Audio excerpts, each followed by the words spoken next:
내 집무실은 대한민국에서 가장 높은 빌딩, 그 중에서도 가장 높은 63층에 위치해 있다. 통유리창 밖으로는 내가 평생을 바쳐 이룩한 왕국. 서울의 정형이 발 아래 까마득하게 펼쳐져 있었다. 저마다의 욕망을 품고 반짝이는 불빛들, 거미줄처럼 얽힌 도로 위를 흐르는 자동차의 행렬. 사람들은 이 풍경을 성공이라고 불렀다. 그리고 나, 윤서련은 그 성공의 가장 정점에 서 있는 사람이었다. 회장님, 다음 주 이사회 안건 보고서입니다. 김 이사가 공손하게 서류를 내밀었다. 그는 40년 넘게 내 곁을 지킨 나의 유일한 친구이자 가장 충직한 신하였다.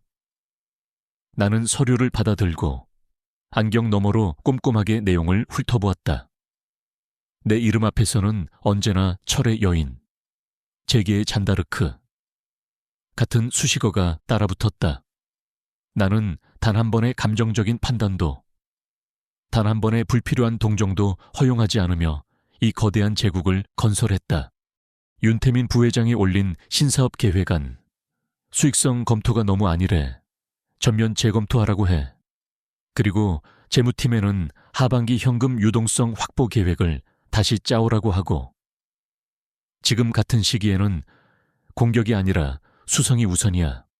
내 목소리는 언제나처럼 낮고 차분했지만 그 안에는 거역할 수 없는 무게가 실려 있었다. 김 이사는 말없이 고개를 숙였다.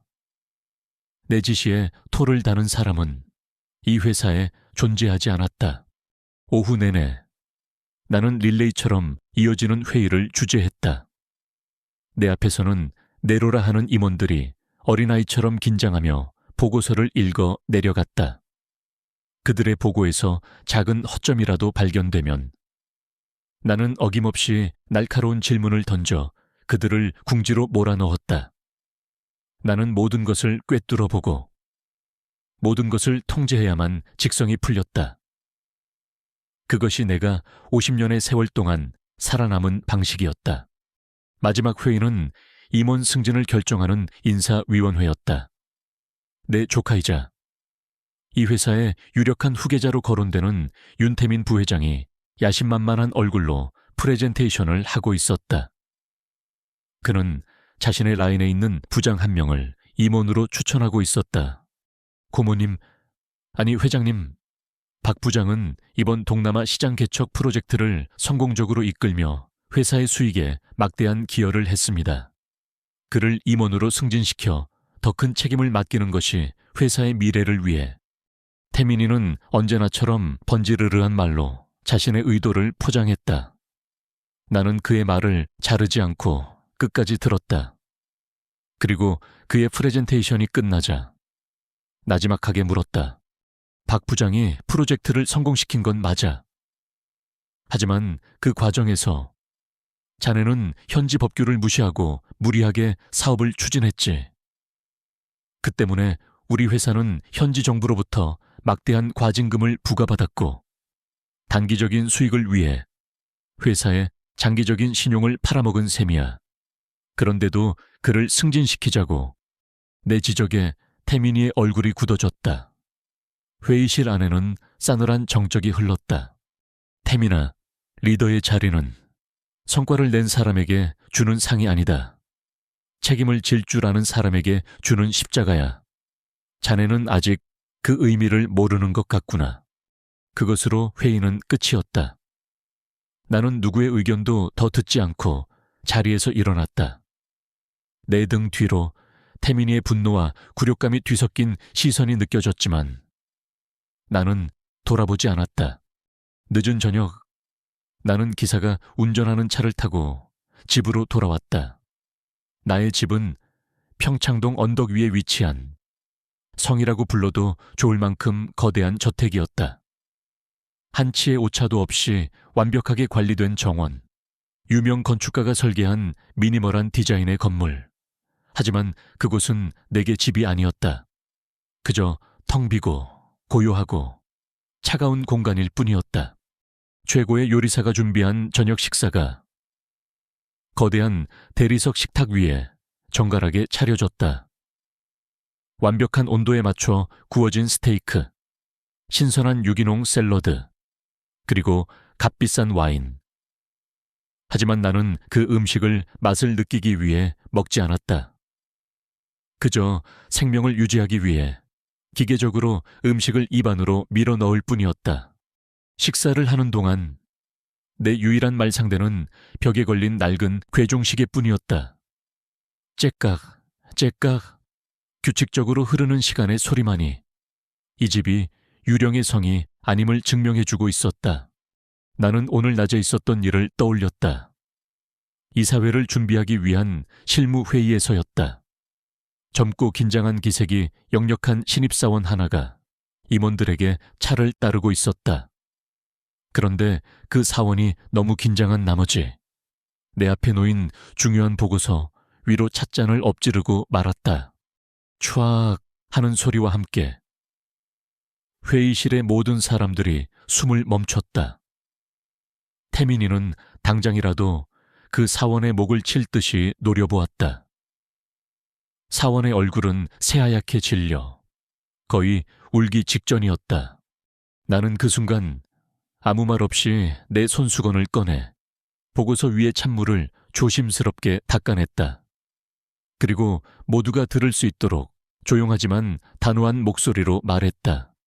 괜찮다. 그리고는 겁에 질린 사원을 향해 시선을 돌렸다. 보고서는 다시 인쇄하면 돼. 하지만 한번 무너진 직원의 자신감은 다시 세우기가 더 어려운 법이다. 긴장하지 말고 가서 일 보거라. 내 말에 회의실에 얼어붙었던 공기가 순식간에 녹아내렸다. 사원은 나에게 몇 번이고 허리를 숙여 인사를 하고는 도망치듯 회의실을 나갔다. 태민이는 못마땅한 표정이었지만 김 이사는 나에게 희미한 미소를 보내왔다. 나는 그날 내가 왜 그런 행동을 했는지 알 수 없었다. 어쩌면 그 젊은 사원의 겁에 질린 얼굴에서 아주 오래전 세상에 홀로 내던져졌던 내 젊은 날의 모습을 보았기 때문인지도 몰랐다. 식사를 마친 나는 나의 서재로 향했다. 그곳은 이 저택에서 유일하게 나만의 시간이 허락된 공간이었다. 그 누구도, 심지어 김 이사조차도 내 허락 없이는 들어올 수 없는 곳. 나는 서재 가장 안쪽 벽과 하나처럼 보이도록 위장된 문을 열었다. 그 안에는 거대한 금고가 있었다. 나는 떨리는 손으로 비밀번호를 누르고 지문을 인식시켰다. 철컥 하는 묵직한 소리와 함께 금고 문이 열렸다. 금고 안에는 회사의 기밀 서류나 금괴 혹은 보석 같은 것들은 없었다. 그 넓은 공간 속에는 아주 작은 벨벳 상자 하나만이 덩그러니 놓여 있었다. 나는 그 상자를 조심스럽게 꺼내 책상 위에 올려놓았다. 그리고 아주 천천히 마치 성물을 다루듯 상자를 열었다. 상자 안에는 50년의 세월을 고스란히 담고 있는 두 가지 물건이 들어있었다. 한쪽에는 달코달하 세기바렌, 아주 작은 아기 신발 한 짝, 한쪽에는 오래되어 누렇게 변한 아기의 손목을 찍은 흑백 사진 한 장. 나는 하얀 장갑을 끼고 아기 신발을 집어들었다. 내 손바닥 안에 쏙 들어오는 작은 크기. 50년 전 내가 시장통에서 잃어버린 내 첫째 딸 수아의 신발이었다. 나는 매일 밤 이 신발을 만지며 그날을 떠올렸다. 북적이던 시장, 잠시 한눈을 판 사이 내 손을 놓고 사라져버린 아이. 미친 사람처럼 아이의 이름을 부르며 시장을 헤매던 나의 절규. 그리고 결국 아이의 신발 한 짝만을 손에 쥔 채 그 자리에 주저앉아 통곡하던 내 모습. 그날 이후 내 시간은 그 시장통에 멈춰버렸다. 나는 신발을 내려놓고 사진을 집어들었다. 아이의 얼굴 사진도 아니었다. 그저 통통한 아기의 손목을 찍은 사진. 그 손목에는 아주 선명한 초승달 모양의 점이 박혀 있었다. 내가 우리 수아를 세상 누구와도 헷갈리지 않을 유일한 증표. 수아야, 내 딸, 수아. 내 입에서 나직한 흐느낌이 새어나왔다. 나는 철의 여인이 아니었다. 나는 그저 50년 동안 잃어버린 딸을 가슴에 묻고 단 하루도 편히 잠들지 못한 평범한 어미일 뿐이었다. 나는 성공을 위해 모든 것을 바쳤다. 돈, 명예, 권력, 세상 모든 것을 손에 넣었다. 하지만 그 모든 것을 다 준다 해도 내 딸아이의 따뜻한 손 한 번과 바꿀 수는 없었다. 이 거대한 제국은 어쩌면 내 딸을 잃은 공허함을 채우기 위한 나의 처절한 몸부림이었을지도 모른다. 한참 동안 사진을 들여다보던 나는 다시 그것들을 벨벳 상자 안에 넣었다. 그리고 금고문을 닫았다. 나의 슬픔과 그리움을 다시 깊은 어둠 속에 봉인하듯 나는 다시 창가에 섰다. 저 아래 도시의 불빛은 여전히 아름답게 빛나고 있었다. 내가 이룩한 왕국. 하지만 나에게는 그 왕국을 물려줄 단 한 명의 후계자도 없었다. 나는 조카 태민이를 믿지 않았다. 그 아이의 눈에는 야망과 탐욕만이 가득할 뿐 내가 평생을 바쳐 지켜온 이 회사의 철학 따위는 없었다. 신이시여, 만약 당신이 정말 존재한다면 제게서 모든 것을 다 가져가셔도 좋습니다. 제발, 제발 단 한 번만이라도 내 딸 수아를 다시 만나게 해 주십시오. 그것은 내가 지난 50년간 매일 밤 드려온 유일한 기도였다. 물론 나는 그 기도가 이루어지리라고는 믿지 않았다. 그것은 그저 스스로를 위로하기 위한 공허한 독백일 뿐이었다. 그때는 몰랐다. 나의 그 절박한 기도가 아주 기묘하고도 운명적인 방식으로 마침내 하늘에 닿게 될 줄은 모든 것의 시작이 될 그 운명의 면접날이 바로 코앞으로 다가오고 있다는 사실을 나의 40년 충신, 김 이사의 오랜 비서가 건강상의 이유로 은퇴를 결정한 것은 내 왕국에 아주 작은 균열이 생긴 것과 같은 일이었다. 비서실장은 단순히 일정을 관리하는 자리가 아니었다. 그것은 나의 그림자이자 나의 손과 발이며 때로는 나의 유일한 말벗이 되어 주어야 하는 극도의 신뢰를 요구하는 자리였다.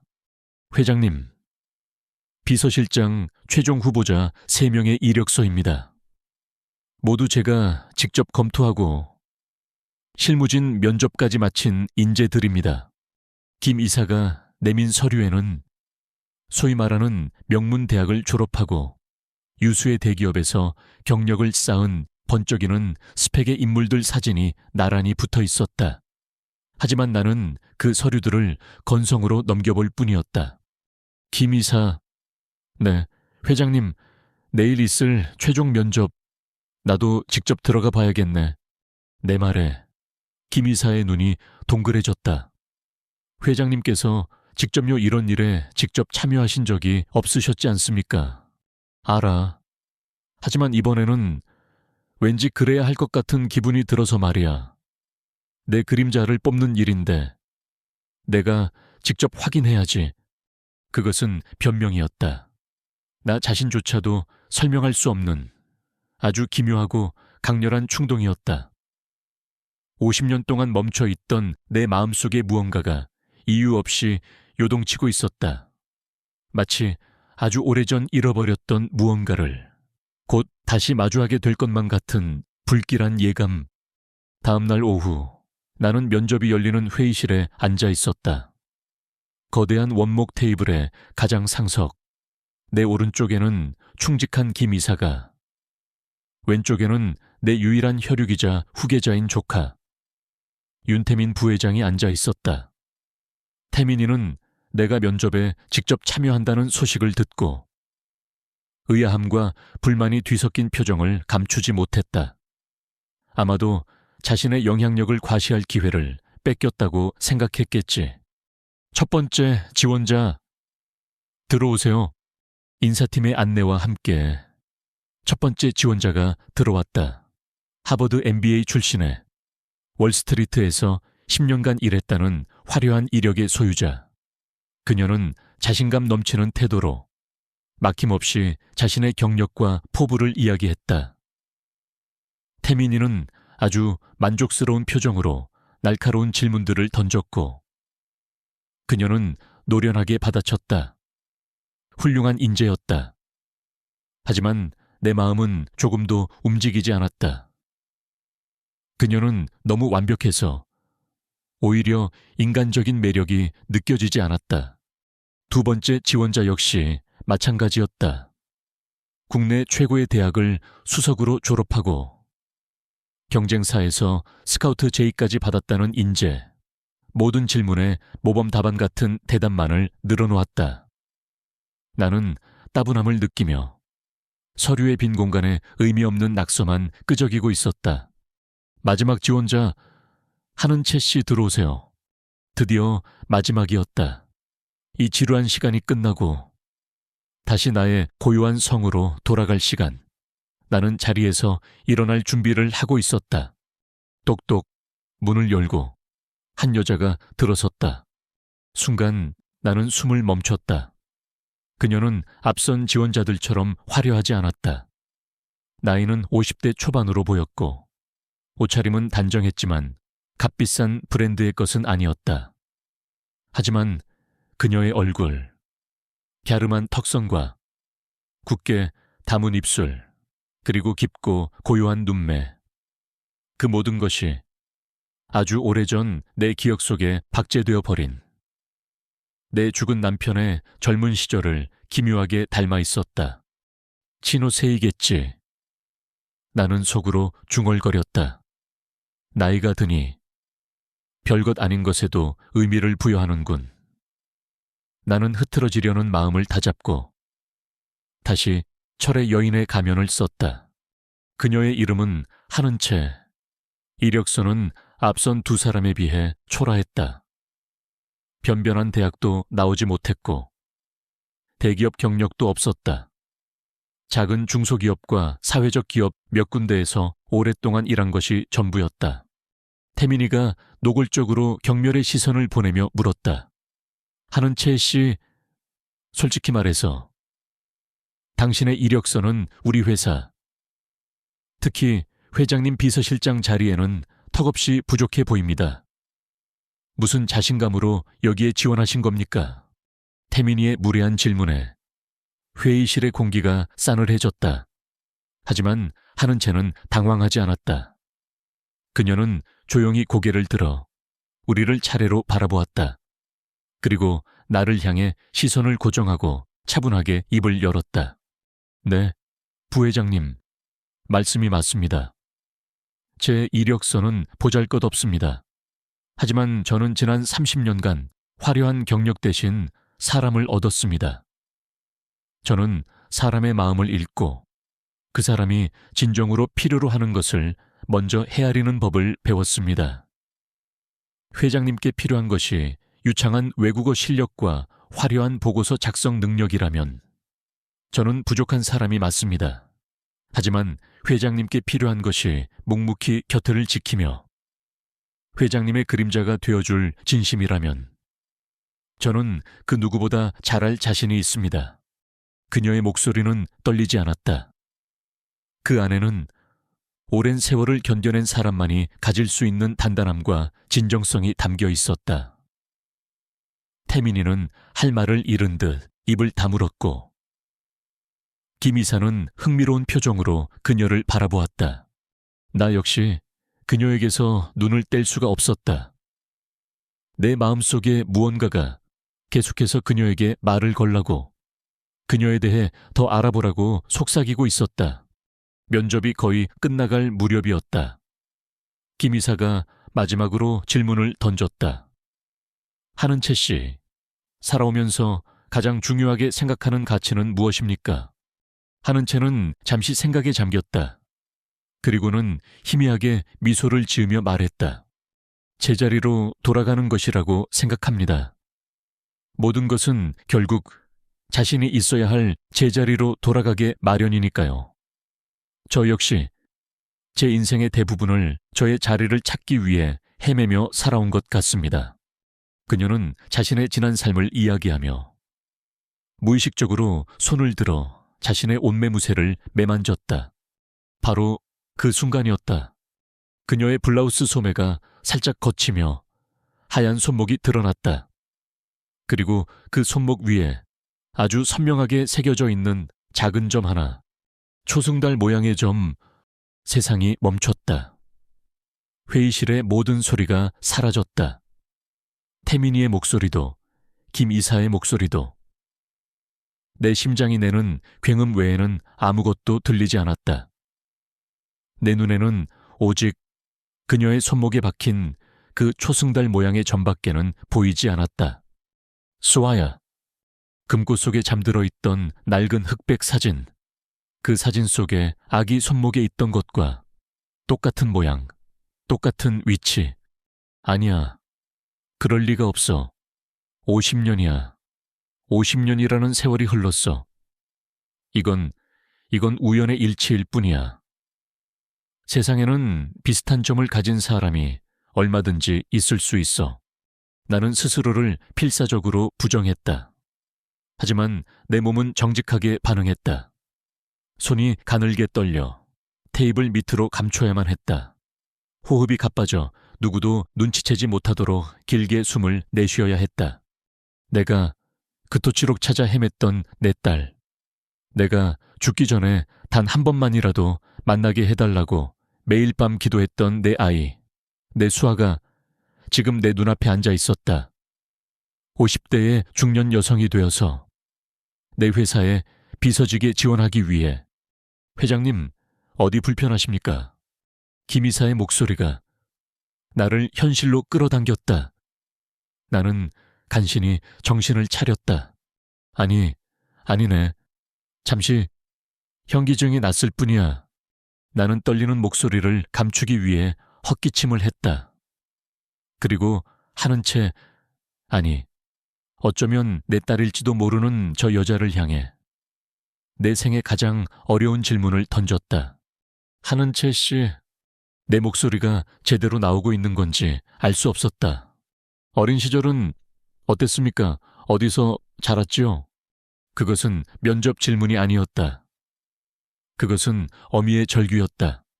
하는 채는 내 뜬금없는 질문에 잠시 당황한 듯 했지만 이내 담담하게 대답했다. 저는 아주 어릴 때 부모님을 잃고 부산에 있는 한 보육원에서 자랐습니다. 보육원, 부산. 50년 전 내가 수아를 잃어버린 바로 그 도시. 모든 퍼즐 조각이 심장을 꿰뚫는 비수가 되어 날아와 박혔다. 나는 더 이상 그 자리에 앉아 있을 수가 없었다. 면접은 이것으로 마치겠습니다. 결과는 추후에 통보해 드리겠습니다. 나는 간신히 그 말을 내뱉고 자리에서 일어났다. 그리고 비틀거리는 걸음으로 회의실을 빠져나왔다. 뒤에서 나를 부르는 김 이사와 태민이의 목소리가 들렸지만 나는 돌아보지 않았다. 나는 내 집무실로 돌아와 문을 걸어 잠갔다.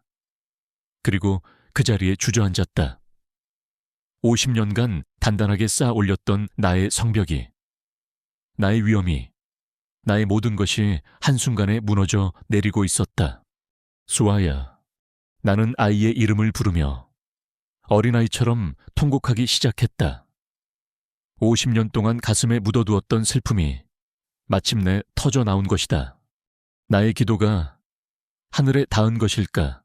아니면 이것은 신이 나에게 내리는 또 다른 잔인한 형벌의 시작일까? 나는 아무것도 알 수 없었다. 다만 한 가지는 확실했다. 나의 멈춰버렸던 시간은 오늘부로 다시 흐르기 시작했다.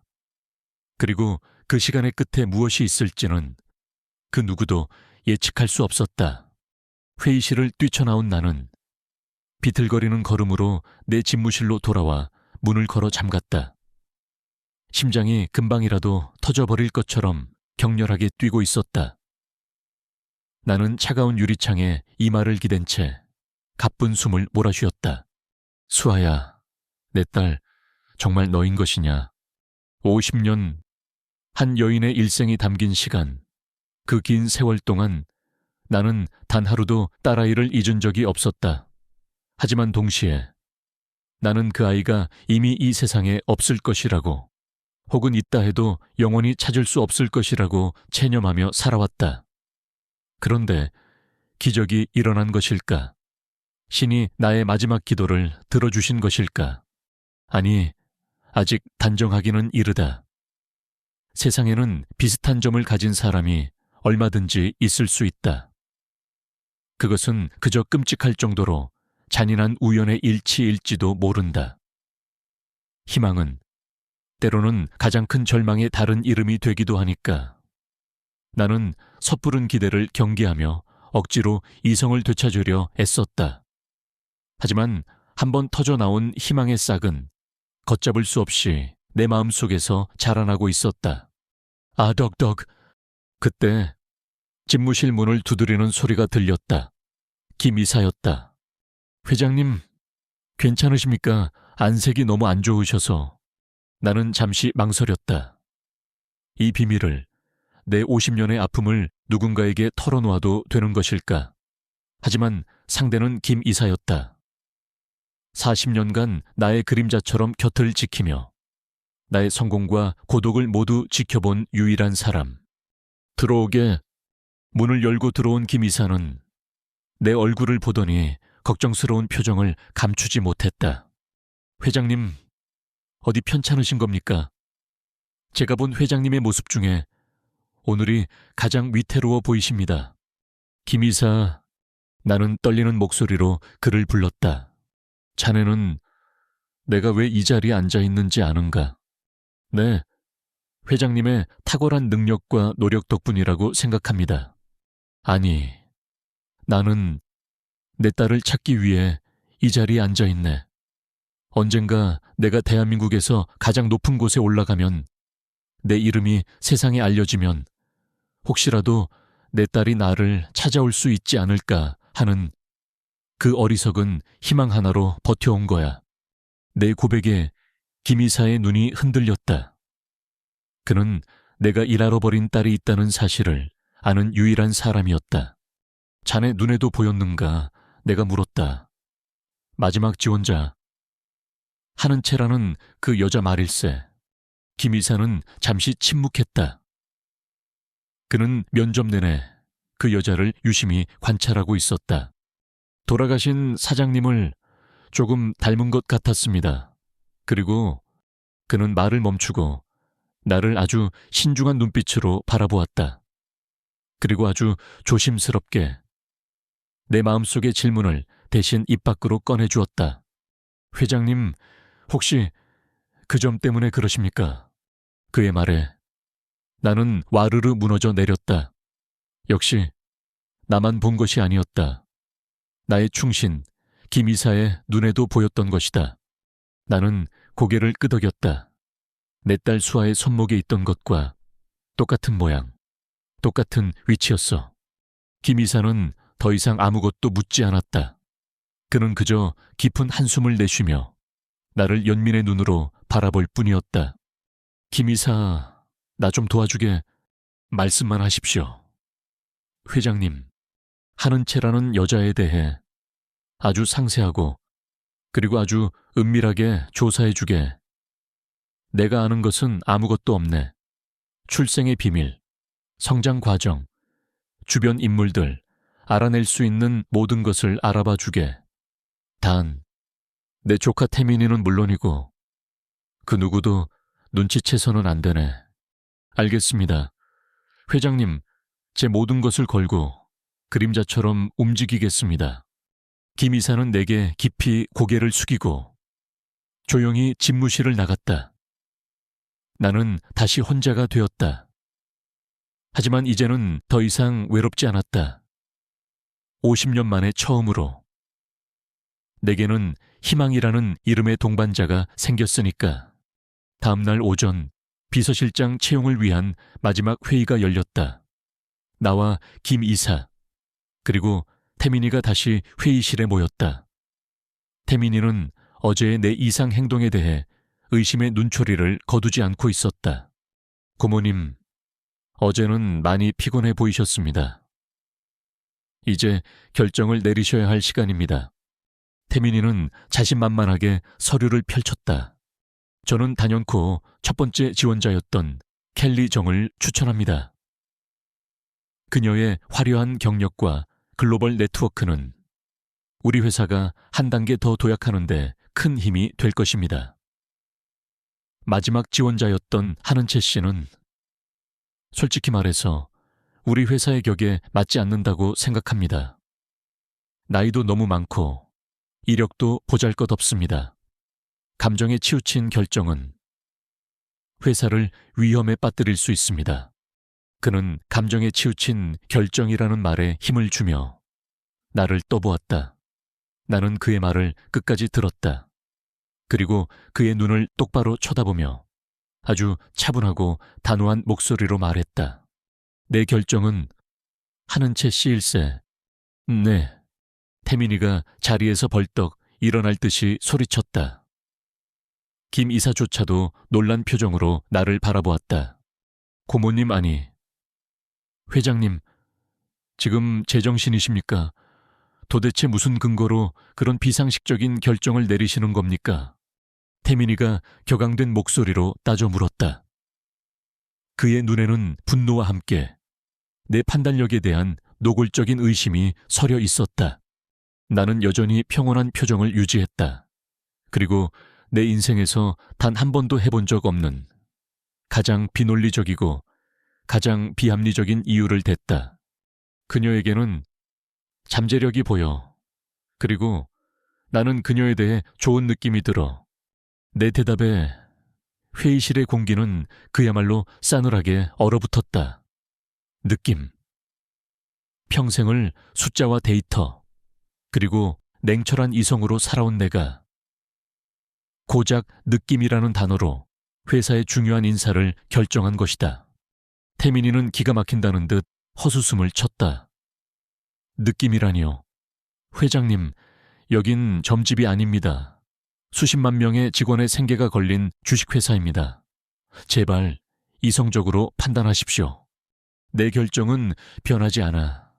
나는 그의 말을 잘랐다. 이 회사에서는 아직 내가 회장이야. 내 결정에 의문이 있다면 자네가 나를 이 자리에서 끌어내리면 될 걸세. 할 수 있겠나. 내 섯을 펄언 말에 태민이는 더 이상 아무 말도 하지 못했다. 그는 분노로 이글거리는 눈으로 나를 노려볼 뿐이었다. 그는 알았을 것이다. 지금의 나를 그 어떤 논리로도 설득할 수 없다는 것을. 이것으로 회의는 끝내지. 인사팀에는 한은채 씨를 최종 합격으로 통보하라고 전하게. 나는 그 말을 남기고 먼저 자리에서 일어섰다.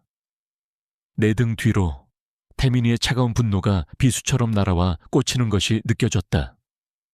나는 나의 이례적인 결정으로 조카의 마음에 아주 큰 의심의 씨앗을 심어버렸다. 그리고 그 씨앗이 앞으로 얼마나 끔찍한 괴물로 자라날지 나는 그때는 미처 알지 못했다. 회의가 끝난 후 태민이는 자신의 사무실로 돌아와 비서를 호출했다. 김 비서, 네? 부회장님. 한은채라는 여자, 그 여자에 대해 샅샅이 뒤져봐. 어디서 태어났고, 부모는 누구고, 어떻게 자랐는지, 사생활까지 전부 다 먼지 한 톨까지 다 털어내. 뭔가 있어. 우리 고모님이 저렇게 비상식적인 결정을 내릴 리가 없어. 분명히 뭔가 있어. 태민이는 자신의 자리를 위협하는 미지의 존재에 대해 본격적인 공격을 준비하기 시작했다. 그리고 며칠 후 나의 새로운 비서 한은채가 첫 출근을 했다. 그녀는 조금은 긴장했지만 밝고 단정한 모습이었다.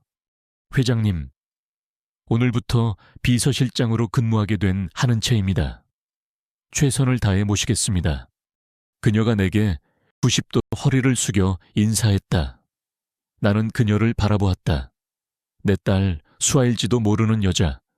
그녀가 지금 내 앞에서 나를 회장님이라고 부르며 고개를 숙이고 있었다.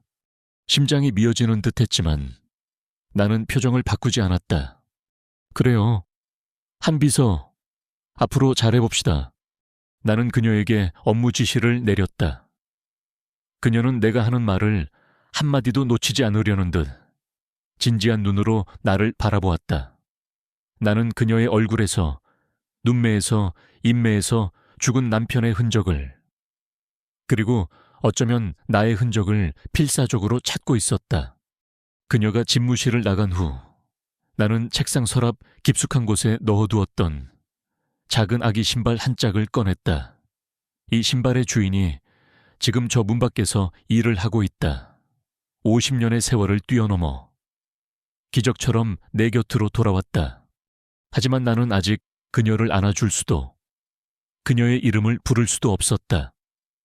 나의 왕국은 호시탐탐 내 자리를 노리는 늑대들로 가득했다. 내가 진실을 밝히고 내 딸을 되찾기 위해서는 더 신중하고, 더 치밀하고, 더 강해져야만 했다. 나의 마지막 전쟁은 이제 막 시작되고 있었다. 하는 채, 아니, 어쩌면 내 딸 수아일지도 모르는 그녀가 내 비서로 일하기 시작한 지 일주일이 지났다. 그 일주일은 내게 50년의 세월만큼이나 길고 고통스러우면서도 아주 미세한 희망으로 가득 찬 시간이었다. 나는 매일 아침 강철 같은 평정심으로 위장한 채 그녀를 대했다. 한비서, 오늘 오전 일정은 어떻게 되지, 네? 회장님, 10시에 신사업 전략회의, 11시 반에 중화권 바이어 미팅이 있으십니다. 회의 자료는 책상 위에 준비해 두었습니다. 그녀는 완벽한 비서였다. 목소리는 차분했고 업무 처리는 한치의 오차도 없이 정확했다. 그녀는 내가 말하기 전에 내가 무엇을 필요로 하는지 알았고 나의 복잡한 지시를 놀라울 정도로 빠르고 정확하게 이해했다. 그녀의 일하는 모습에서 나는 나의 젊은 시절을, 그리고 죽은 내 남편의 명민함을 동시에 보았다. 하지만 나의 시선은 그녀의 업무 능력이 아니라 그녀의 작은 습관, 그녀의 몸짓 하나하나에 머물러 있었다. 그녀가 서류를 넘길 때 가늘고 긴 손가락, 집중할 때면 자신도 모르게 살짝 깨무는 아래 십술, 그리고 무엇보다도 가끔 옷소매 위로 희미하게 드러나는 손목에 그 초승달 모양 점, 그 점을 볼 때마다 내 심장은 쿵 하고 내려앉았다가 다시 미친 듯이 요동치곤 했다. 나는 확인해야만 했다. DNA 검사가 가장 확실한 방법이겠지만 그 전에 나는 내 딸이 어떤 사람으로 자랐는지 내 눈으로 직접 확인하고 싶었다. 그래서 나는 그녀에게 아무도 모르는 몇 가지 비밀스러운 시험을 내기로 했다.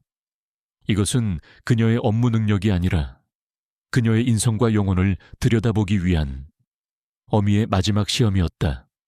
첫 번째 시험은 정직함에 대한 것이었다. 나는 일부러 아주 중요한 투자 계약서인 것처럼 위장한 가짜 서류를 만들었다. 그리고 서류 봉투 겉면에 붉은색으로 대외비라고 표시해 일부러 회의실 테이블 위에 잊어버린 척 두고 나왔다. 나는 내 집무실에 CCTV 화면을 통해 회의실을 정리하러 들어가는 그녀의 모습을 지켜보았다. 그녀는 테이블 위에 놓인 서류를 발견했다. 그녀는 잠시 멈칫했다. 나는 마른 침을 삼켰다. 만약 그녀가 호기심에라도 저 봉투를 열어본다면 나의 희망은 그 자리에서 부서져 내릴 터였다. 그녀는 서류를 집어들었다. 그리고 대외비라는 글자를 확인했다.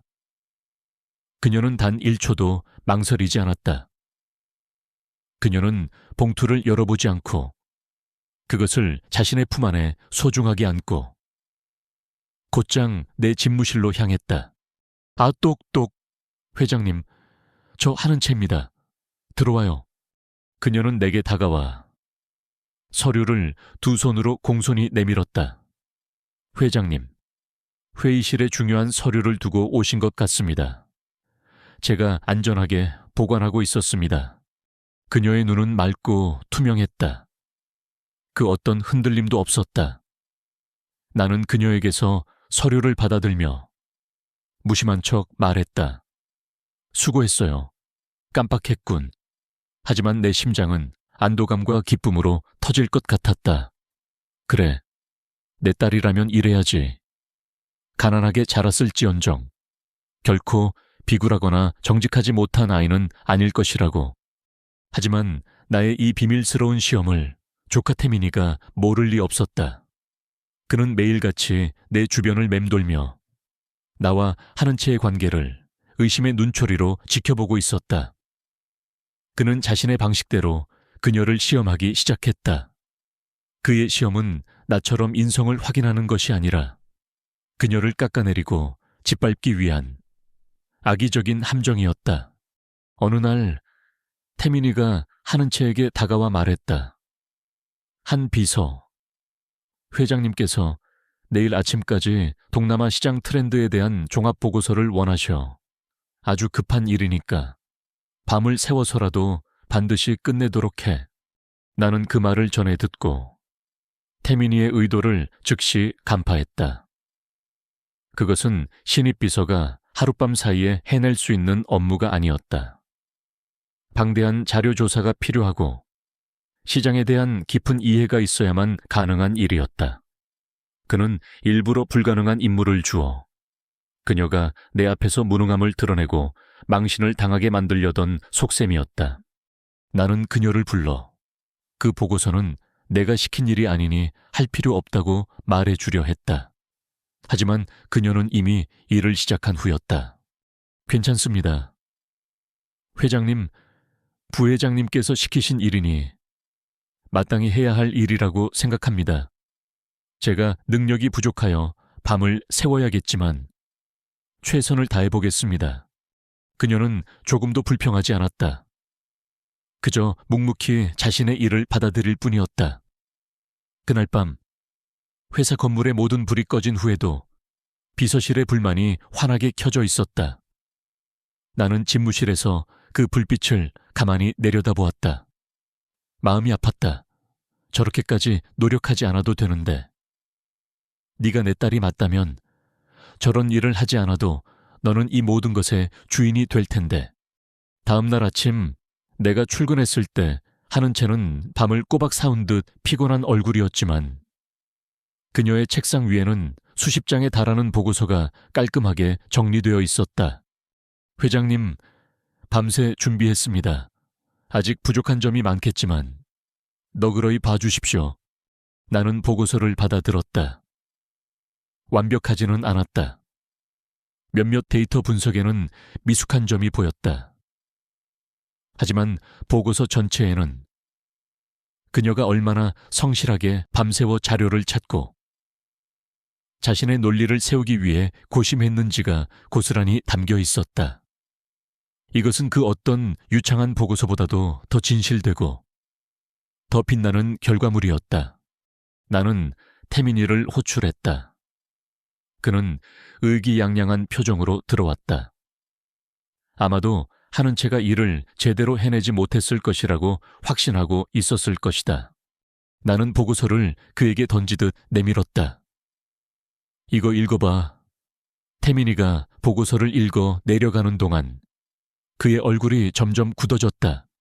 어떠냐? 자네가 보기엔 자네가 데리고 있는 그 잘난 MBA 출신 비서들보다 밤새 만든 이 보고서가 훨씬 더 진정성 있지 않은가?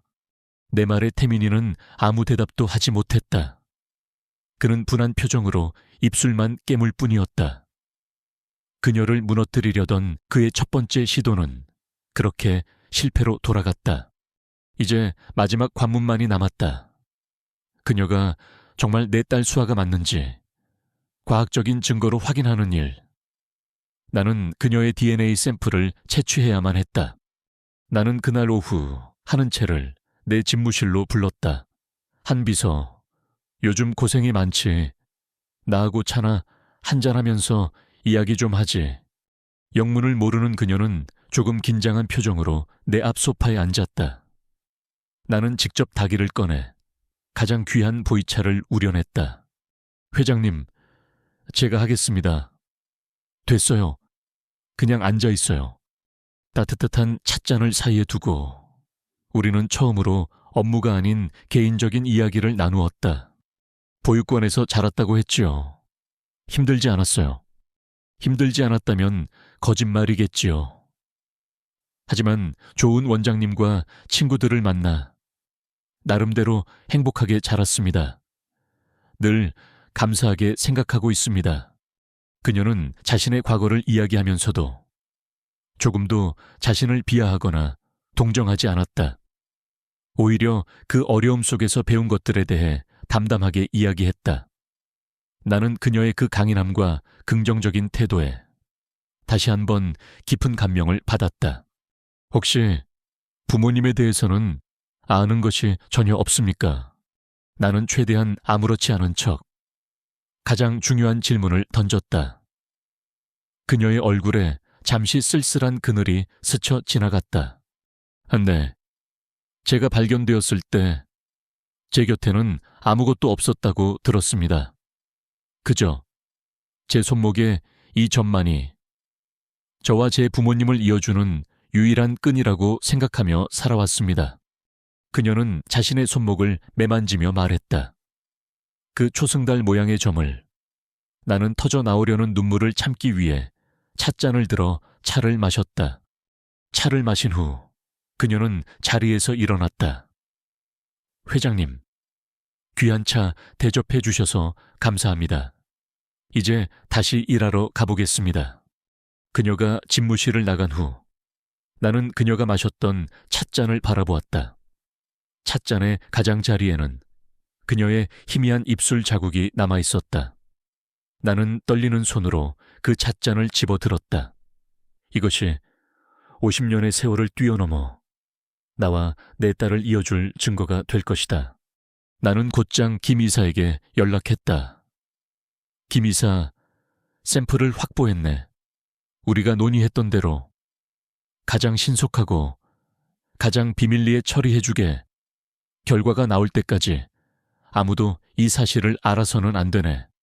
마지막 시험, 나는 이 시험의 결과를 기다리는 동안 또 다른 시험을 통해 그녀의 마음을 더 깊이 들여다보고 싶었다. 며칠 후 나는 의도적으로 한 상황을 만들었다. 태민이의 신복 중 하나인 박상무를 시켜 복도에서 젊은 여직원 하나를 혹독하게 질책하도록 했다.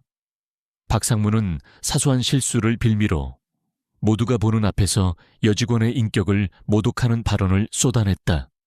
여직원은 얼굴이 새빨개져서 눈물만 뚝뚝 흘리고 있었다.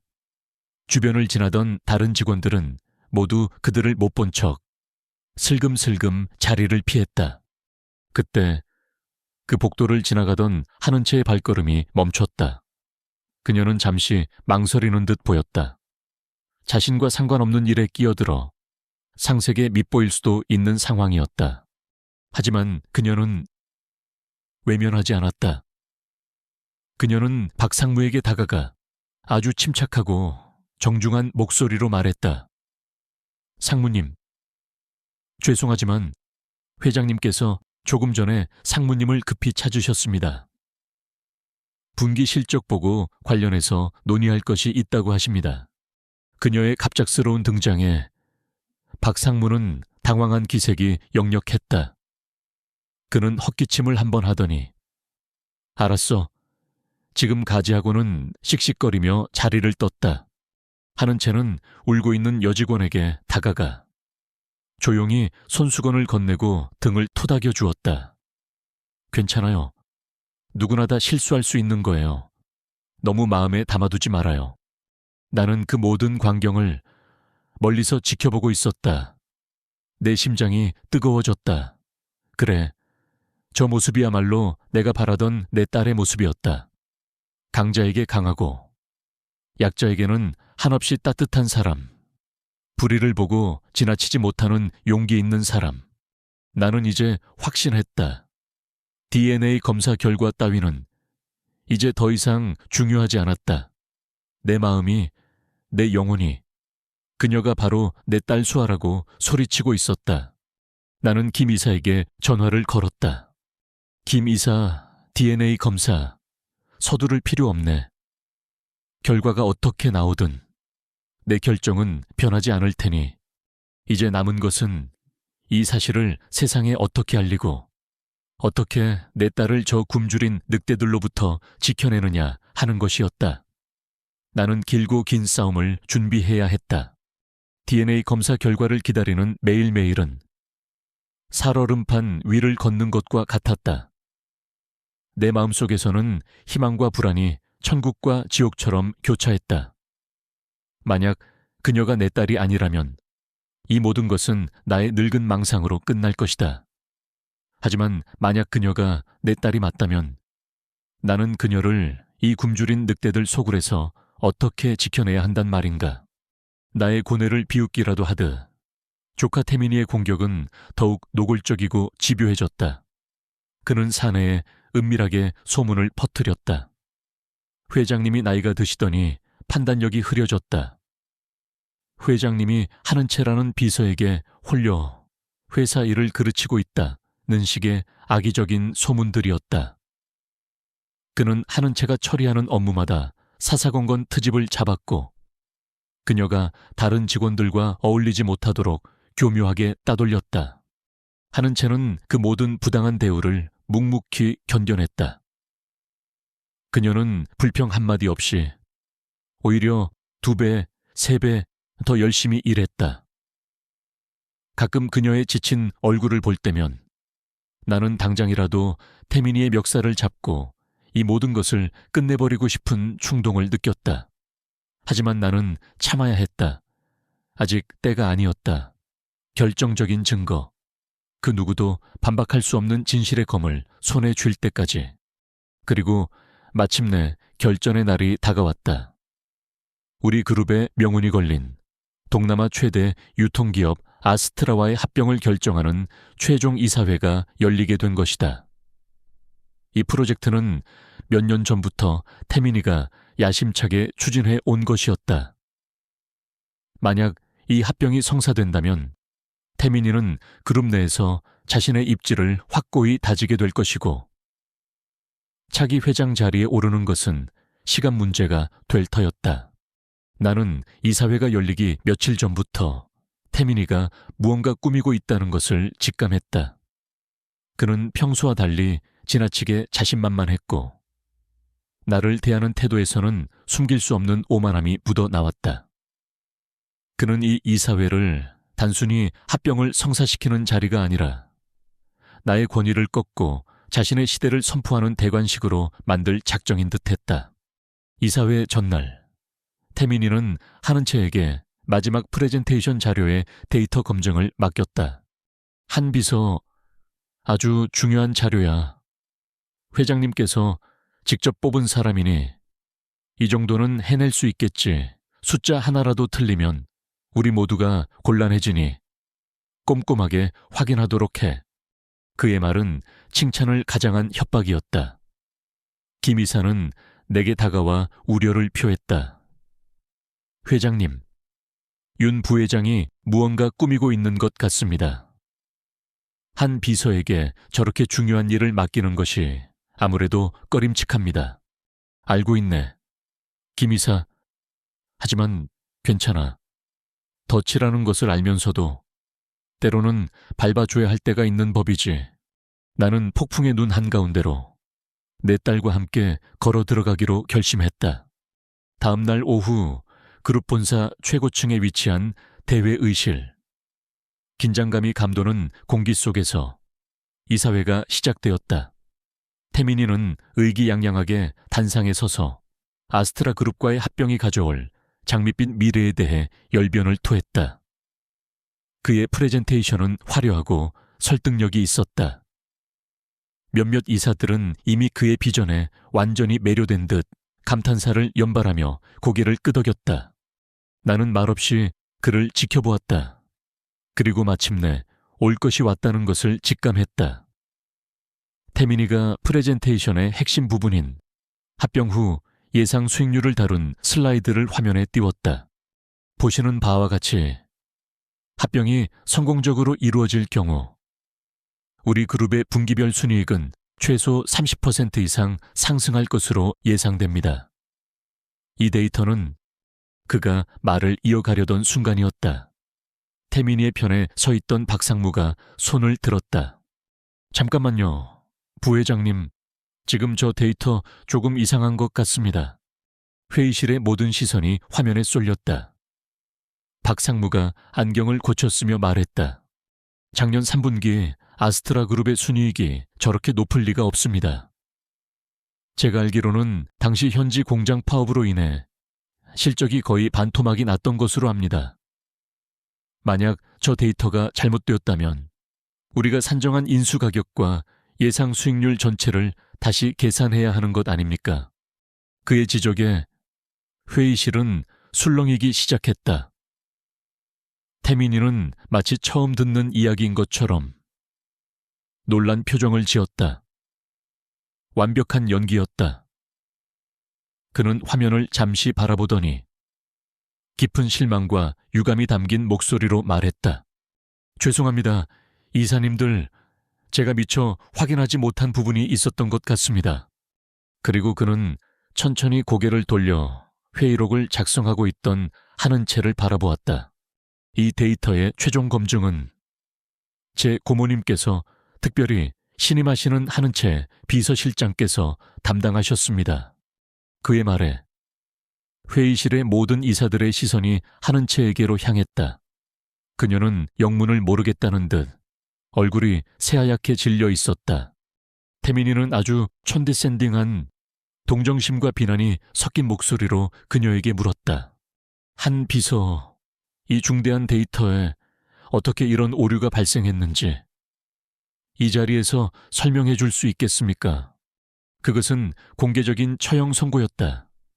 그는 그녀 개인의 실수를 빌미로 그녀를 추천한 나의 판단력과 리더십까지 한꺼번에 끌어내리려는 속셈이었다. 한은채는 자리에서 일어나 입술을 파르르 떨었다. 죄송합니다. 저는 부회장님께서 주신 원본 파일을 기준으로 몇 번이고 확인했습니다. 어째서 이런 오류가. 그녀는 거의 울먹이고 있었다. 이사들은 혀를 차거나 못마땅한 표정으로 그녀를 바라보았다. 나의 왕국이, 나의 충신들이 내 조카가 파놓은 함정 앞에서 나를 배신하고 있었다. 나는 그 모든 광경을 차갑고 고요한 눈으로 지켜보고 있었다.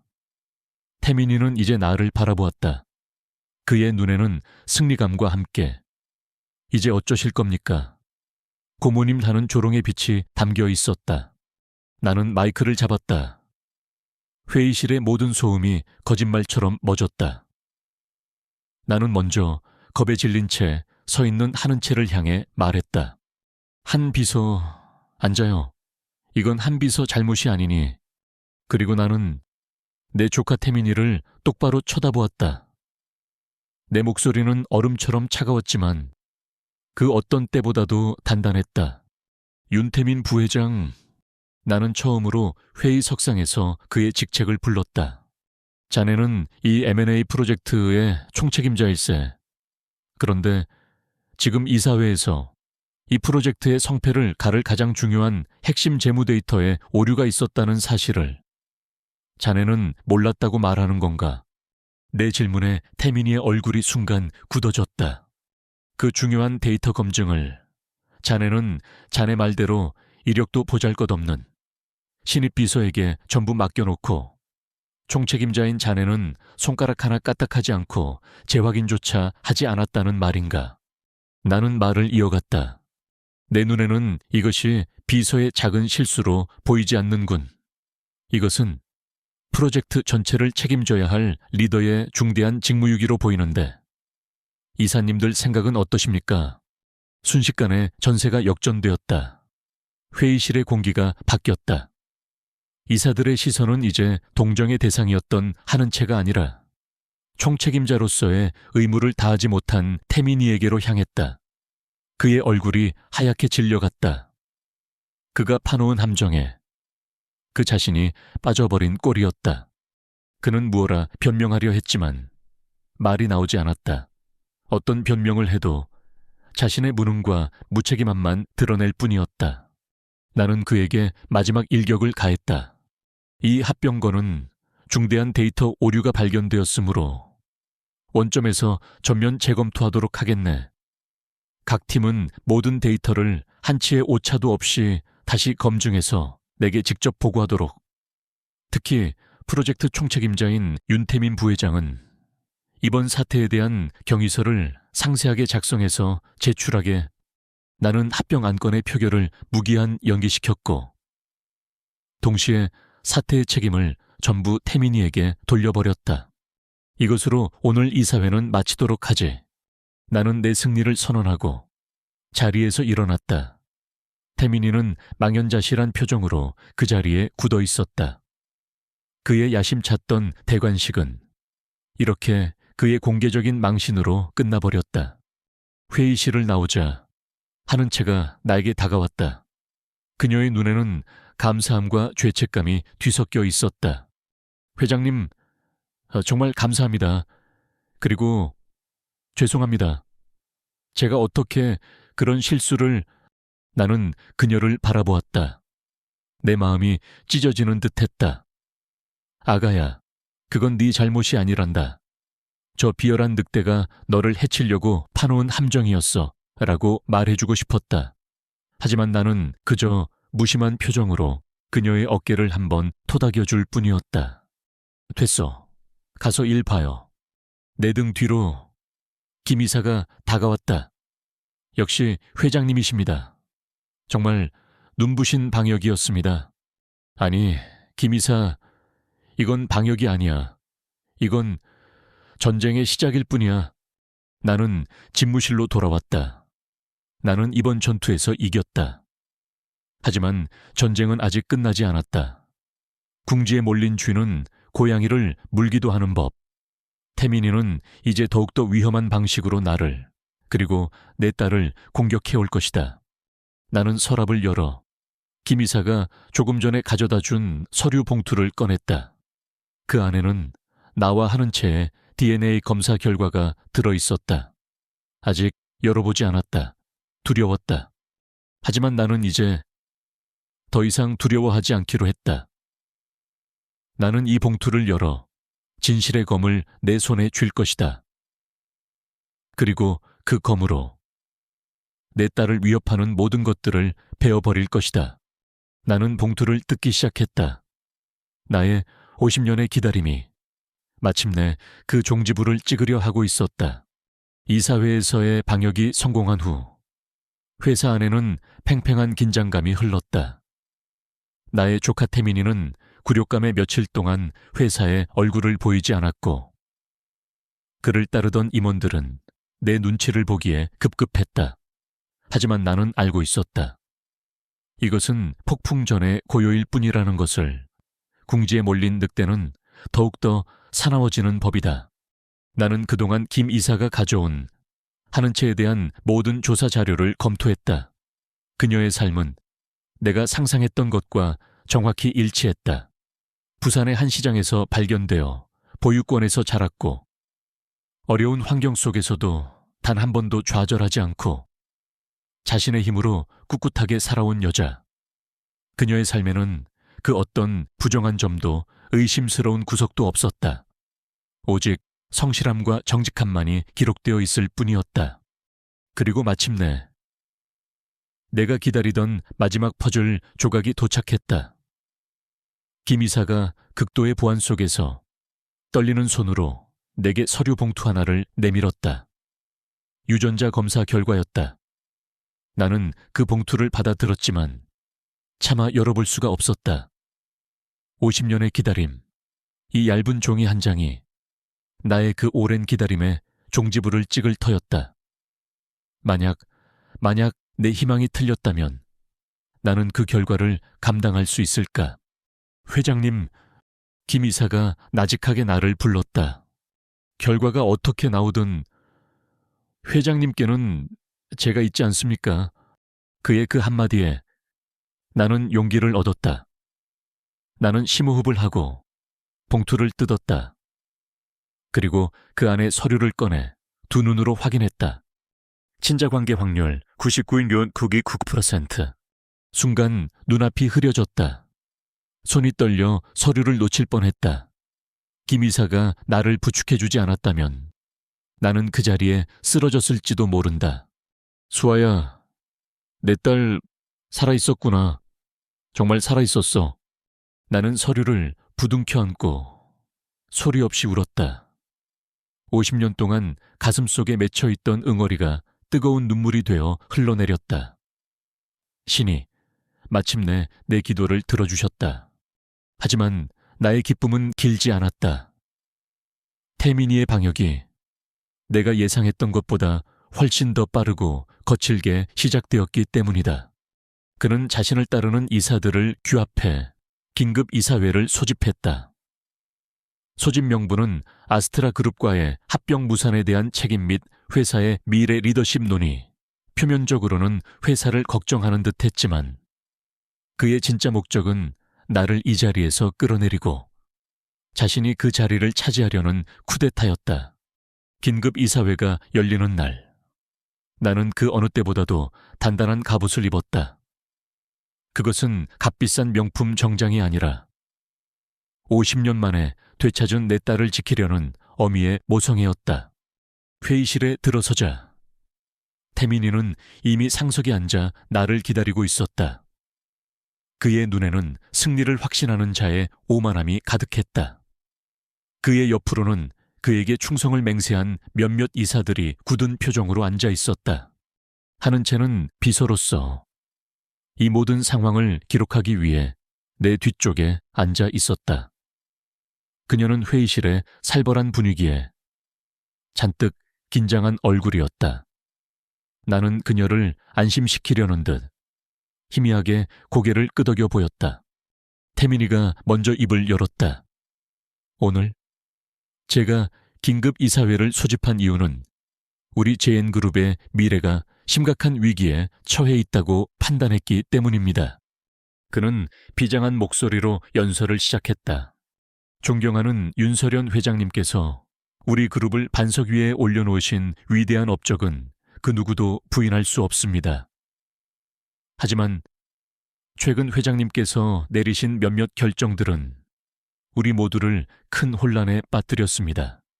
그는 나를 한번 쳐다보고는 말을 이었다. 아스트라 그룹과의 합병은 우리 그룹의 100년 대계를 위한 중요한 기회였습니다. 하지만 회장님께서는 비서의 사소한 실수 하나를 빌미로 이 중요한 프로젝트를 무기한 연기시키셨습니다. 또한 검증되지 않은 인물을 불투명한 과정으로 비서실장이라는 중요한 자리에 앉히셨습니다. 저는 이것이 더 이상 회장님께서 예전과 같은 총명함과 판단력을 유지하고 계시지 못하다는 방증이라고 생각합니다. 그의 말에 회의실은 술렁이기 시작했다. 그를 따르는 박상무가 손을 들었다. 저 역시 부회장님 말씀에 동의합니다. 회사는 감정이 아니라 시스템으로 움직여야 합니다.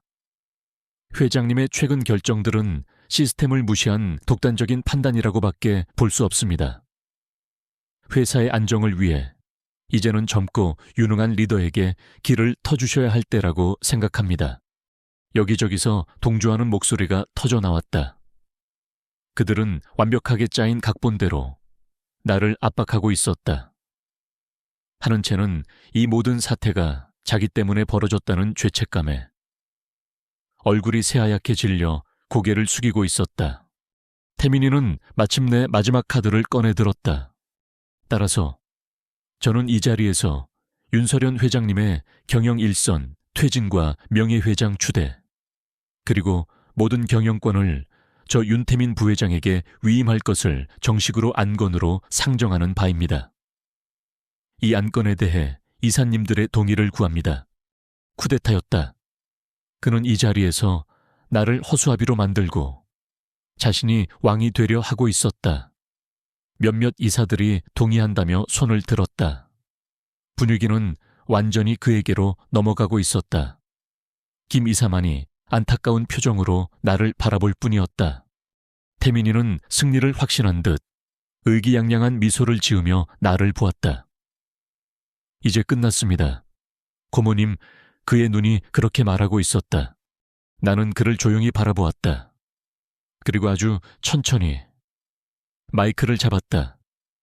내 목소리는 떨리지 않았다. 모두들 아주 열정적인 의견 잘 들었습니다. 나는 잠시 말을 멈추고 회의실에 모인 모든 사람들을 천천히 둘러보았다. 내가 경영 일선에서 물러나는 것을 투표에 붙이기 전에 여러분께 들려드릴 이야기가 하나 있습니다. 내가 지난 50년간 단 한 사람에게도 하지 못했던 내 인생의 가장 아픈 이야기입니다. 내 말에 회의실은 순간 조용해졌다. 모두의 시선이 내게로 쏠렸다. 나는 나의 과거를 이야기하기 시작했다. 50년 전 부산의 한 시장에서 잠시 한눈을 판 사이 잃어버렸던 내 첫째 딸, 수아의 이야기.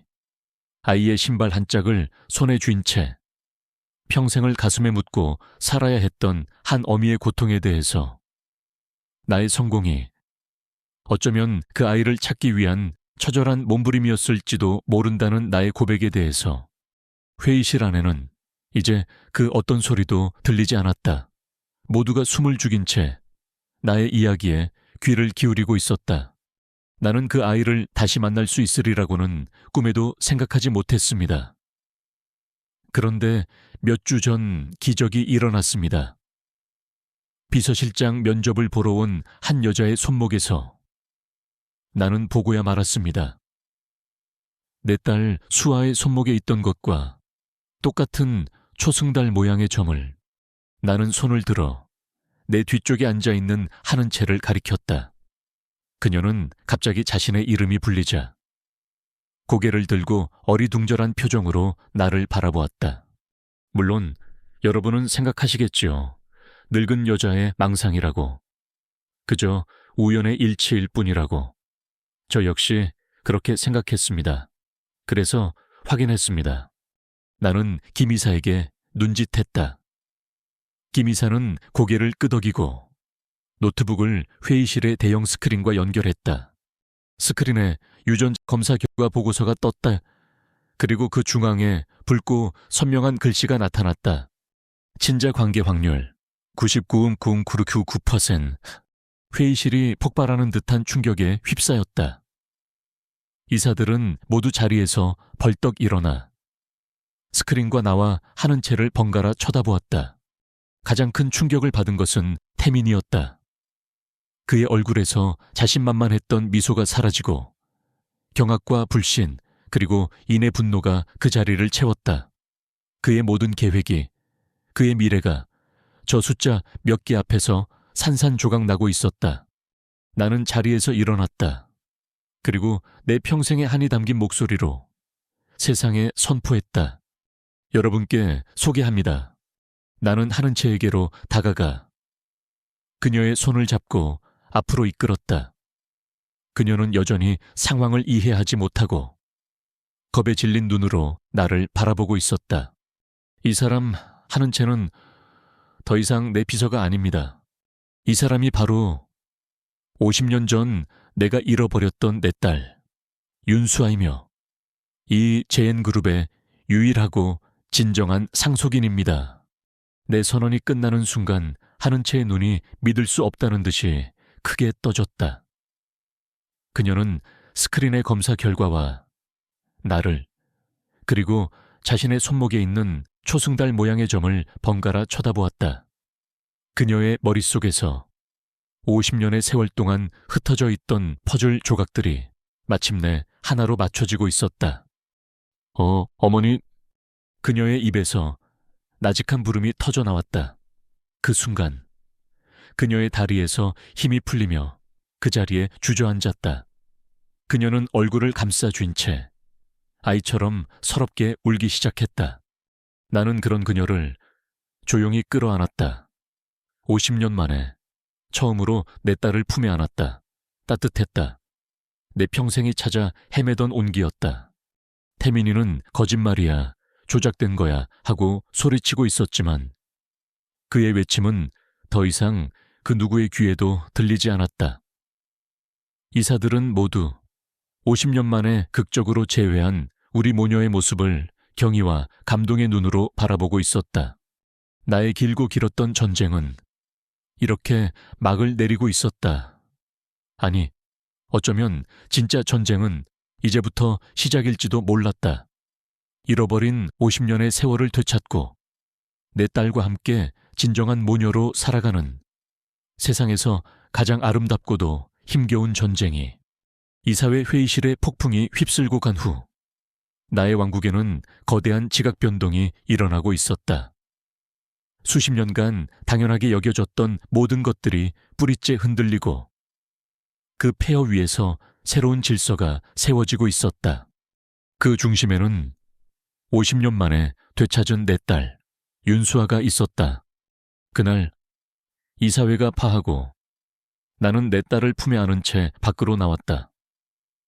복도 양옆으로 도열한 임직원들은 충격과 경외가 뒤섞인 눈으로 감히 우리에게 다가오지도 못하고 그저 길을 터주기만 했다. 경호원들에게 둘러싸인 채 쫓겨나던 태민이는 마지막까지 나를 향해 악에 바친 소리를 질러댔다. 이게 끝이라고 생각하지 마. 내가 다 폭로해버릴 거야 하지만 그의 발악은 더 이상 내게 아무런 위협도 되지 못했다. 나는 그 길로 이사회에 참석했던 모든 이사들을 내 집무실로 소집했다. 그리고 내 딸 수아를 내 옆자리에 앉혔다. 오늘부로 윤태민 부회장의 모든 직위를 박탈하고 그가 진행하던 모든 프로젝트에 대해 특별 감사를 실시하도록 하겠네. 나의 선언에 아무도 이의를 제기하지 못했다. 특히 태민이의 편에 서서 나를 끌어내리려 했던 이사들은 사색이 된 채 고개도 들지 못했다. 그리고 이 사람, 내 딸 윤수아는 오늘부터 내 직속 비서실장으로서 그리고 JN그룹의 유일한 상속인으로서 경영 수업을 받게 될 걸세. 이사들은 모두 나를 대하듯 내 딸을 이우하고 최선을 다해 보필하도록 내 말 알겠는가? 네, 회장님 명심하겠습니다. 그들은 약속이라도 한 듯 일제히 자리에서 일어나 내게 90도로 허리를 숙였다. 나의 왕국은 그렇게 하루아침에 새로운 후계자를 맞이했다. 그날 밤 나는 수아의 손을 잡고 내가 사는 평창동 저택으로 향했다. 50년 만에 내 딸이 처음으로 집으로 돌아오는 길이었다. 차 안에서 수아는 아무 말 없이 창밖만 바라보며 조용히 울고 있었다. 나는 그녀의 어깨를 감싸 안았다. 무슨 말로 위로해야 할지, 어디서부터 이야기를 시작해야 할지. 50년의 공백은 너무나도 길고 깊었다. 거대한 저택의 문이 열리자 수아는 그 위용에 압도된 듯 채서 내리지 못했다. 나는 차문을 열어주고 그녀의 손을 잡았다. 수아야, 우리 집이다. 어서 오너라. 내 딸. 내 말에 수아는 참고 있던 울음을 터뜨리며 내 품에 안겼다. 우리는 그렇게 한참 동안 서로의 온기를 느끼며 서 있었다. 그녀와 나는 밤이 새도록 이야기를 나누었다. 나는 50년 전 그날의 이야기를, 그녀를 잃어버리고 미친 사람처럼 거리를 헤맸던 나의 고통을, 그리고 그녀를 찾기 위해 이 거대한 제국을 건설해야만 했던 나의 슬픈 야망을 모두 털어놓았다. 어머니, 그럼 아버지는? 수아가 떨리는 목소리로 물었다. 나는 그녀를 데리고 내 서재의 비밀 금고로 향했다. 그리고 그 안에서 작은 아기 신발과 낡은 사진을 꺼내 보여주었다. 네 아버지는 너를 잃어버린 죄책감 속에서 평생을 살다가 20년 전에 이미 세상을 떠났단다. 그는 죽는 순간까지도 내 이름을 불렀어. 수아는 자신의 손목에 있는 초승달 모양의 점과 사진 속의 점을 번갈아 보며 오열했다. 그녀는 작은 아기 신발을 손에 쥔 채 아버지, 어머니 하고 부르며 50년의 세월 동안 가슴 속에 묻어두었던 슬픔을 모두 토해냈다. 나는 그런 딸을 그저 말없이 안아주는 것밖에는 할 수 있는 일이 없었다. 그날 밤 우리는 한 침대에서 잠이 들었다. 50년 만에 처음으로 나는 악몽을 꾸지 않았다. 다음 날부터 나의 삶은 완전히 달라졌다. 나는 더 이상 회사의 회장이 아니었다. 나는 내 딸 수아의 어머니로서의 삶을 다시 시작했다. 태민이에 대한 특별 감사는 신속하게 진행되었다. 예상대로 그의 비리는 꼬리에 꼬리를 물고 터져 나왔다. 특히 그가 하는 채, 즉 수아를 음해하기 위해 프레젠테이션 자료를 의도적으로 조작했다는 명백한 증거가 발견되었다. 나는 그를 즉시 그룹의 모든 직위에서 해임하고 횡령 및 배임 혐의로 검찰에 고발했다. 그는 더 이상 나의 조카가 아니었다. 그는 내 딸을 해치려 한 용서할 수 없는 적일 뿐이었다. 태민이의 몰락을 지켜본 이사들은 며칠 후 단체로 내 집무실을 찾아왔다. 그들은 내 앞에 일렬로 서서 깊이 고개를 숙였다. 회장님, 저희가 어리석었습니다. 부회장의 가머니설에 속아 감히 회장님의 뜻을 거스르려 했습니다. 죽을 죄를 지었습니다. 그들은 부끄러움과 두려움에 떨고 있었다. 나는 그들을 용서하기로 했다. 지금은 복수를 할 때가 아니라 안정을 찾아야 할 때였다. 됐네. 모두 고개 들게. 내 말에 그들이 조심스럽게 고개를 들었다. 나는 자네들의 과오를 묻지 않겠네. 하지만 이것 하나만은 명심하게. 내 딸 윤수아는 이 회사의 미래일세. 자네들이 나에게 보여주었던 충성을 이제는 내 딸에게 보여주어야 할 것이야. 다시 한번 나를, 그리고 내 딸을 실망시키는 일은 없도록 하게. 네, 회장님 명심하겠습니다. 그들은 다시 한번 충성을 맹세하고 물러갔다. 그렇게 나의 왕국은 새로운 질서 속에서 빠르게 안정을 되찾아갔다. 이제 남은 것은 나와 내 딸의 관계를 회복하는 일이었다. 수아는 모든 것이 낯설고 혼란스러워했다.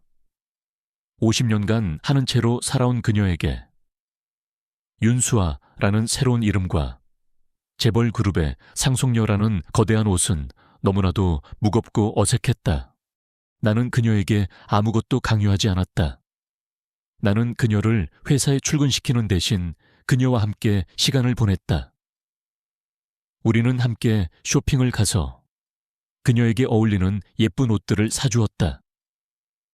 나는 그녀에게 어울리는 옷을 골라주며 50년 전 사주지 못했던 예쁜 옷들에 대한 한을 풀었다. 우리는 함께 맛있는 음식을 먹으러 다녔고, 함께 영화를 보고, 함께 공원을 산책했다. 나는 그녀에게 내가 살아온 이야기를, 그리고 그녀의 아버지가 어떤 사람이었는지를 들려주었다. 수아는 나의 이야기를 들으며 조금씩, 아주 조금씩 50년의 공백을 메워나가고 있었다. 어머니, 아버지는 어떤 분이셨어요? 내 아버지는 참 다정하고 웃음이 많은 사람이었지. 그리고 나를 아주 많이 사랑해준 사람이었어. 비록 너를 잃은 슬픔을 이기지 못하고 일찍 떠났지만 그는 분명 하늘에서 우리를 지켜보고 있을 게다. 한 달쯤 지났을까? 수아가 먼저 내게 말했다. 어머니, 이제 회사에 대해 배우고 싶어요. 어머니께서 평생을 바쳐 이룩하신 이 회사를 이제는 제가 지켜나가고 싶어요. 어머니의 딸로서, 그리고 JN그룹의 상속인으로서. 그녀의 눈빛은 더 이상 불안하거나 혼란스럽지 않았다. 그 안에는 자신의 운명을 받아들이고 앞으로 나아가려는 단단한 의지가 담겨 있었다. 나는 그녀를 내 직속 비서실장이자 그룹의 특별 고문으로 임명했다. 그리고 내 옆에 앉혀두고 처음부터 하나하나 경영에 대해 가르치기 시작했다. 이것은 우리 그룹의 분기별 재무제표다. 가장 중요한 것은 현금 흐름을 읽는 눈이야. 숫자의 행간에 숨어있는 의미를 파악해야 해. 이것은 인사평가 자료다. 사람을 쓰는 것이 경영의 절반이야. 능력과 인성을 함께 볼 줄 아는 지혜가 필요하지. 수아는 스펀지처럼 모든 것을 빨아들였다. 그녀는 내가 생각했던 것보다 훨씬 더 똑똑하고 통찰력이 있었다. 그녀는 때로는 내가 미처 보지 못했던 부분에 대해 날카로운 질문을 던져 나를 놀라게 하기도 했다. 그녀에게는 분명 나와 내 남편의 피가 흐르고 있었다. 어느 날 밤, 늦게까지 집무실에 남아 함께 서류를 보고 있을 때였다. 수아가 피곤한 듯 기지개를 켜며 말했다. 어머니, 정말 대단하세요. 어떻게 혼자서 이 모든 것을 해내셨어요? 나는 서류에서 눈을 떼고 그녀를 바라보며 미소 지었다. 혼자가 아니었지. 내 마음속에는 언제나 네가 함께 있었으니까. 내 말에 수아의 눈가가 붉어졌다. 어머니, 제가 잘할 수 있을까요? 저는 아직도 모든 것이 꿈만 같아요. 잘할 수 있을 거야. 아니, 반드시 잘 해내야지. 너는 내 딸이니까. 나는 자리에서 일어나 그녀의 어깨를 감싸 안았다. 창밖으로는 서울의 야경이 보석처럼 빛나고 있었다. 50년 동안 저 불빛들을 보며 늘 외로움을 느꼈다. 하지만 이제는 아니었다. 내 곁에는 저 불빛보다 더 찬란하게 빛나는 내 딸이 있었다. 폭풍은 지나갔다. 상처는 아직 아물지 않았지만 우리는 서로를 보듬으며 나아가고 있었다. 나와 내 딸의 새로운 시간은 그렇게 평화롭게 시작되고 있었다. 이사회 회의실에 폭풍이 지나간 후 5년이라는 시간이 흘렀다. 강산이 반번은 변할 시간. 나의 왕국에도 그리고 나의 삶에도 아주 많은 것들이 변했다. 나는 이제 더 이상 철의 여인이라 불리지 않는다. 나는 그룹의 모든 경영권을 딸 수에게 넘겨주고 명예회장이라는 항아로운 직함만을 가진 채 내가 평생을 바쳐 갖고 온 정원을 돌보거나 보고 싶었던 책을 읽으며 소일하고 있다. 50년 만에 처음으로 나는 회장 윤서련이 아닌 그저 인간 윤서련으로서의 삶을 살고 있었다. 내 딸 윤수아는 내가 생각했던 것보다 훨씬 더 훌륭한 경영자였다. 그녀는 나의 냉철한 판단력과 그녀 자신이 가진 따뜻한 공감 능력을 조화시켜 JN그룹을 이전보다 더 단단하고 더 인간적인 기업으로 이끌고 있었다. 직원들은 더 이상 나를 두려워하지 않았고 새로운 회장인 내 딸을 진심으로 존경하고 따랐다. 나의 왕국은 마침내 가장 이상적인 후계자를 만난 것이다. 그리고 오늘 나와 수아는 우리 인생의 가장 중요한 프로젝트를 시작하는 자리에 와 있었다. 오늘 저희 초승달 재단의 출범을 알리는 이 자리에 와주신 모든 분들께 진심으로 감사드립니다.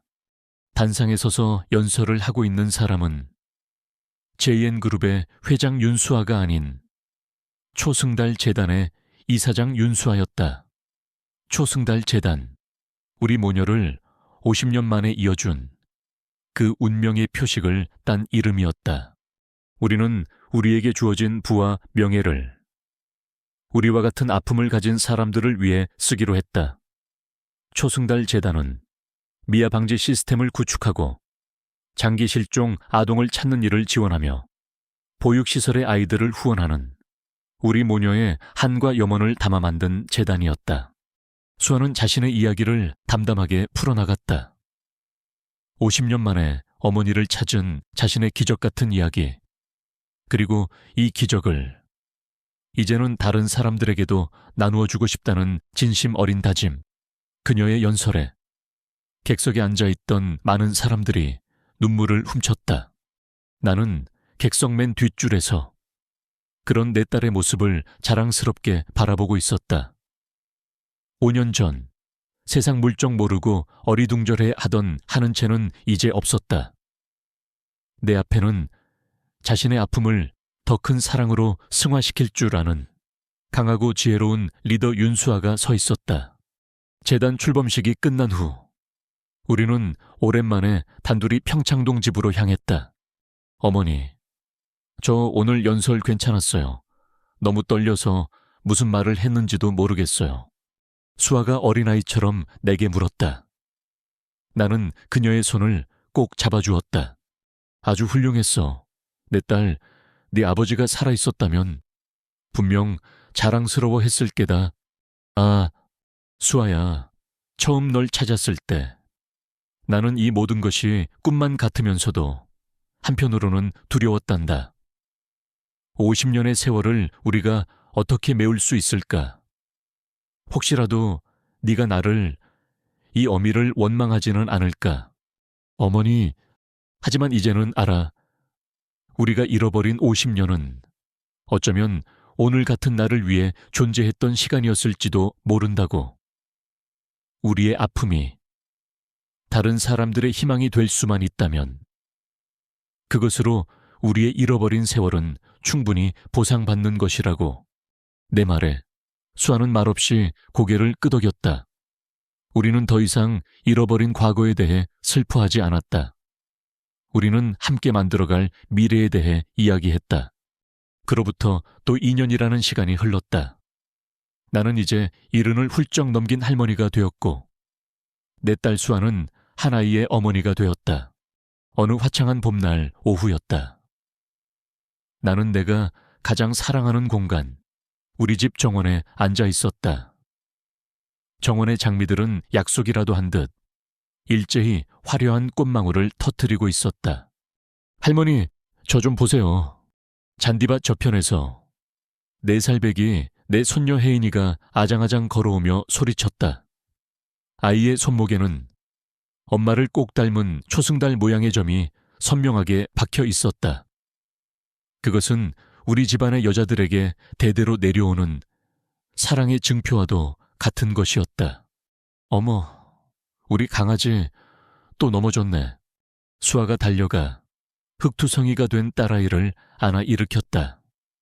혜인이는 엄마 품에 안겨 까르르 웃음을 터뜨렸다.